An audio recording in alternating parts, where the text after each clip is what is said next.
في لحظات في حياتنا بنحس إننا لوحدنا، بنعدي في أيام صعبة، بنعيش مشاعر مش قادرين نوصفها، ونبص حواليك كده تحس إن مفيش حد فهمك ولا حتى قادر يطبطب عليك بكلمة. بس الحقيقة انت عمرك ما كنت لوحدك، انت دايما في عين ربنا. هو شايفك، سمعك، وحاسس بيك أكتر من أي مخلوق في الدنيا.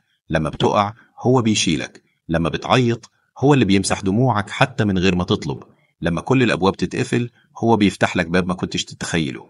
انت مش مهمل، انت متشاف، وكل وجعك ليه معنى. كل دمعة نزلت من عينيك ربنا شافها، كل كلمة ما قدرتش تقولها ربنا سمعها، حتى الحاجات اللي ما عرفتش تحكيها لحد ربنا عارفها. هو أقرب لك من أي حد، وأحن عليك من قلب أمك.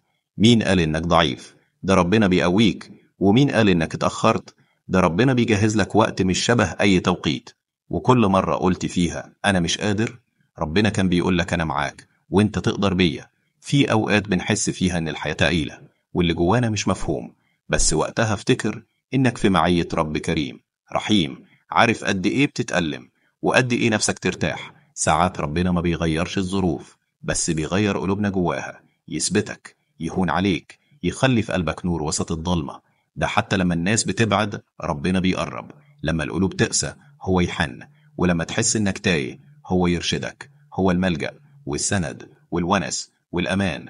يا معدينا بحاجات كنا فاكرينها نهاية العالم وطلعت بداية جديدة، ويا ما تمنينا حاجات واتأخرنا، بس لما جيت من ربنا كانت أجمل من خيالنا.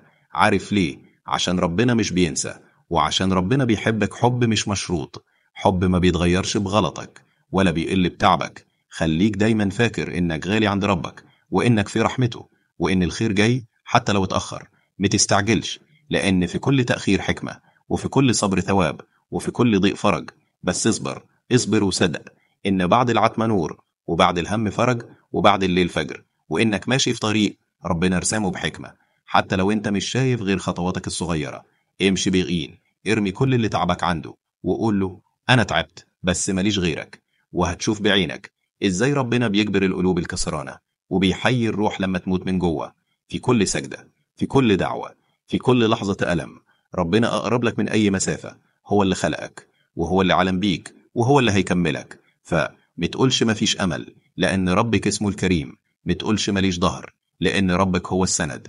متقولش أنا ضعيف، لأن ربك هو القوي. ولما تلاقي نفسك بتعيط من غير سبب، اعرف إن قلبك محتاج حضن من ربنا، وده حضن بيطمنك وبيشيلك وبيكلمك ويقولك أنا هنا وهفضل معاك لحد ما تقوم تاني أقوى من الأول. اوعى تفتكر إنك لوحدك، ده كل حاجة حواليك بتطمنك، بس محتاج تهدى وتسمع. محتاج تبص للسماء وتفتكر إن اللي فوقك أعظم من أي وجع جواك. انت مش محطم، انت بيتبني من جديد.